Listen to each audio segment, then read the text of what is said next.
నమస్తే, welcome to V news. ప్రస్తుతం చాలా మంది భయపడుతున్న విషయం ఏంటంటే స్ట్రోక్ అనే పదం.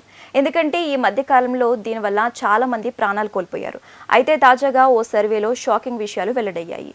ఈ ఏడాది 795,000 మందికి పైగా స్ట్రోక్కు గురయ్యారని తాజా అధ్యయనం తెలిపింది. వీరిలో ఎక్కువ మంది మహిళలే ఉన్నట్లు సమాచారం. ప్రతి 40 సెకండ్లకు ఒక స్ట్రోక్ కేసు నమోదవుతున్నట్లు సర్వే వెల్లడించింది. కానీ మనం తీసుకునే ఆహారం, జీవన విధానం వల్ల ఈ వ్యాధి బారిన పడుతున్నారు. అందువల్ల ప్రజలంతా చాలా జాగ్రత్తగా ఉండాలని, కళ్ళు తిరగటం, హై బీపీ, శరీరం ఒకవైపు బలహీనత, స్పృహ కోల్పోవటం, స్పందించకపోవటం, వాంతులు, వికారం, ఎక్కిళ్ళు వంటి లక్షణాలు కనిపిస్తే నిర్లక్ష్యం చేయకుండా వైద్యులను సంప్రదించాలని చెబుతున్నారు. ఈ స్ట్రోక్ కి కొన్ని రకాలు కూడా ఉన్నాయి. మెదడులో రక్తస్రావాన్ని హెమరేజిక్ స్ట్రోక్ అంటారు. ఇది మెదడు కణితి కింద కూడా సంభవించవచ్చు. మెదడులో రక్తం గడ్డకట్టడం లేదా ధమని దానిని అడ్డుకుంటే దాన్ని ఇస్కెమిక్ స్ట్రోక్ అంటారు.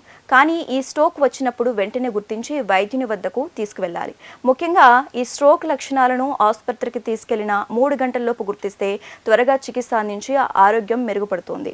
స్ట్రోక్ అంటే ఇప్పుడు చాలా మంది భయపడే వ్యాధి కాబట్టి ఈ సమస్య రాకుండా ఉండాలంటే మెదడు శక్తికి కార్బోహైడ్రేట్లు, పనితీరు కోసం కొలెస్ట్రాల్ తీసుకోవాలి. క్రమం తప్పకుండా వ్యాయామం చేయటం, అలాగే సమతుల్య ఆహారం, కూరగాయలు, B12 ఉన్న ఆహారం, యాంటీ ఆక్సిడెంట్లు, మానసిక ఒత్తిడిని తగ్గించుకోవటం ద్వారా ఈ వ్యాధిని దూరం చేసుకోవచ్చు అని వైద్యులు చెబుతున్నారు.